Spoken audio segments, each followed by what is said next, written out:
If your child has been dealing with chronic inflammation, autoimmune challenges, constant infections, any sort of a gut issue, or symptoms that you just can't seem to make sense of, chances are you've been told to just manage it. Manage the symptoms, manage their diet, manage the flare-ups.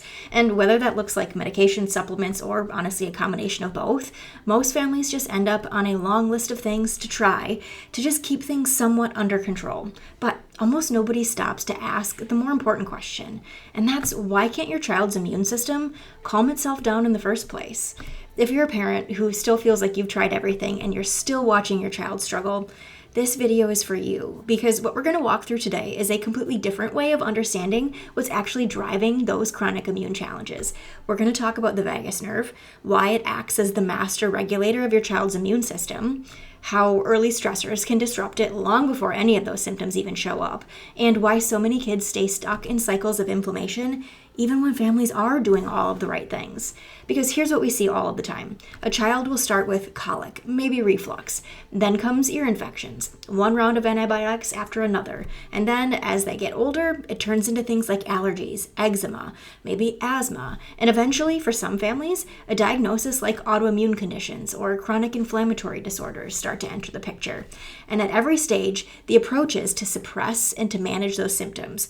But the question that rarely gets asked is, why does this child's immune system keep overreacting like this? Yes, research shows that repeated antibiotic use early in life is linked to higher rates of allergies, asthma, and autoimmune conditions later on. But even that is only part of the story, because we have to zoom out further and then ask those questions. Why do these infections keep happening in the first place? And for so many families, the answer will trace back to a nervous system that lost its ability to regulate, starting way earlier than anybody even realized.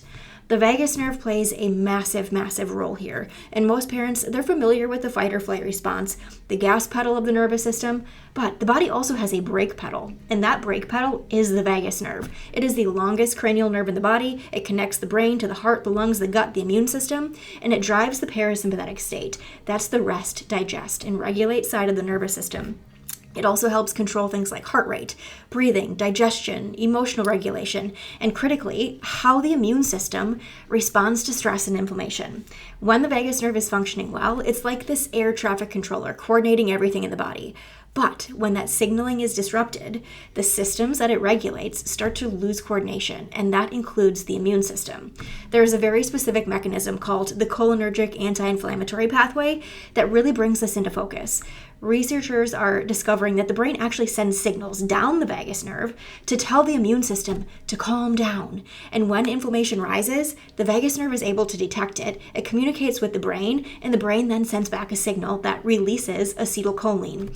That neurotransmitter binds to immune cells, and it tells them to stop producing inflammatory chemicals, things like TNF, IL-6, and IL-1. This is literally the body's built-in off switch for inflammation. Here's a research article that I'm going to show you demonstrating this exact mechanism. When this pathway is working, inflammation gets turned down exactly when it's supposed to.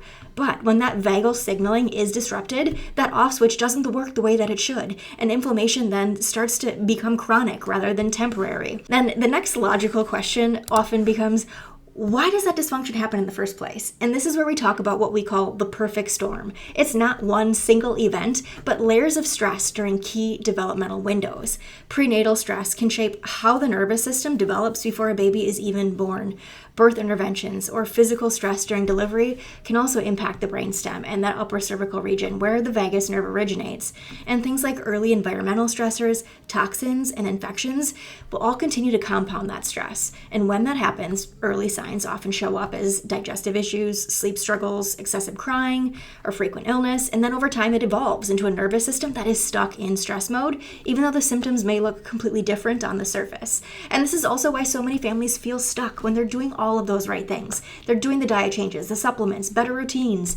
Those things absolutely support the nervous system, but they don't address any underlying neurological interference. So if there is dysfunction at the level of the brainstem or that upper cervical spine affecting how the vagus nerve is able to function, those strategies are supporting a system that still isn't fully regulating.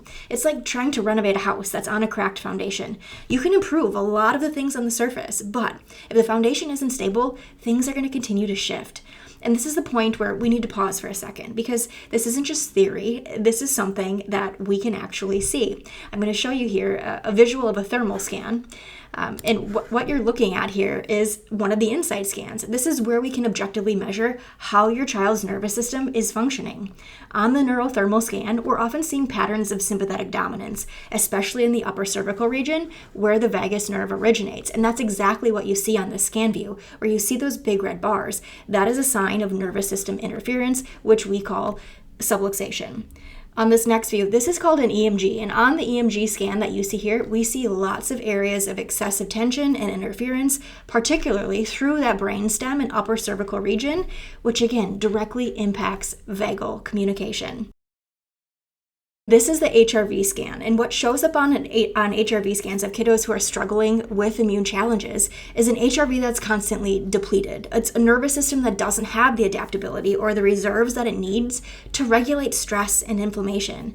This kiddo's plot is represented by the white dot here over on the left-hand side, and if you look at that, underneath that axis shows sympathetic. Sympathetic is that gas pedal side of the system. Over to the right is parasympathetic. That's the brake pedal system. That's vagal nerve activity. So this child, while sitting at rest for this test, is living in a sympathetic dominant stuck state. That means that vagal nerve activity is low. The immune system is not going to function the way that it needs to when a kid is living in this state. You can also see that his energy stores are drained. Think of that green zone as a fully charged body battery. As you start to make your way down through those colors, green, yellow, orange, red, those are just further deepening levels of exhaustion. And that's exactly what we see with this child's view.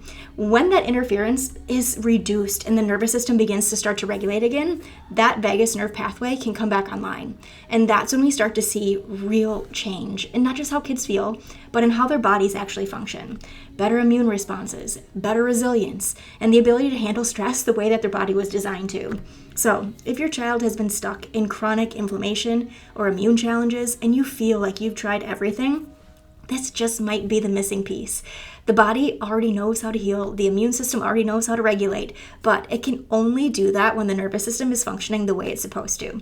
So if you're ready to dig deeper and actually understand what's going on underneath all of it, reach out to us here at Foundations Chiropractic. You can click the link in our bio, send us a message, or schedule your insight scans through our website. Let's take a closer look at your child's nervous system and start restoring the foundation so that their body can finally do what it was designed to do.